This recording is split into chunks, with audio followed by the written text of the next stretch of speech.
कुडाळ तालुक्यातील हिरलोक गावात अघोरी कृत्याचा प्रकार उघडकीस आला आहे। नरबळीचा प्रकार असू शकतो अशी शक्यता स्थानिक ग्रामस्थांमधून वर्तवण्यात येत आहे। या घटनेची माहिती मिळताच कुडाळ पोलिसांनी घटनास्थळी धाव घेत संशयितांपैकी 5 जणांना ताब्यात घेतले आहे। कुडाळ तालुक्यातील हिरलोक गावात 5-6 महिन्यांपासून एका घरात बाहेरच्या गावचे 3-4 सदस्य ये-जा करत होते।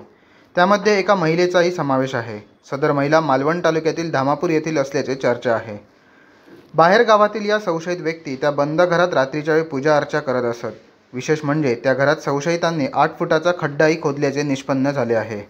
त्या ठिकाणी पूजेचे साहित्य, दोरे, बाहुली, लिंबू, अबीर, बुक्का, शेंदूर अशा वस्तू आढळून आल्या आहेत। याबाबत स्थानिक ग्रामस्थांना संशय आल्याने काही सुज्ञ नागरिकांनी गावातील प्रमुख मंडळींना याची कल्पना दिली। त्यानंतर मंगळवारी याबाबत कुडाळ पोलिसांना माहिती देण्यात आली। कुडाळ पोलीस निरीक्षक राजेंद्र मगदूम यांनी घटनास्थळी धाव घेतली। यावेळी या बंद घरात एका महिलेसह 5 सदस्य पूजा अर्चा करत असताना आढळून आल्याचे सांगण्यात आले आहे। यावेळी पूजेच्या साहित्यासह संशयित 3 सदस्यांना पोलिसांनी ताब्यात घेत कुडाळ पोलीस स्थानकात आणले। दरम्यान या घटनेची व्याप्ती मोठी असण्याची शक्यता असल्यामुळे प्रमुख पोलीस अधिकारी त्या गावात रात्री उशिरा भेट देण्यासाठी मार्गस्थ झाले होते। रात्री उशिरापर्यंत याबाबतची कारवाई पोलिसांकडून सुरू होती।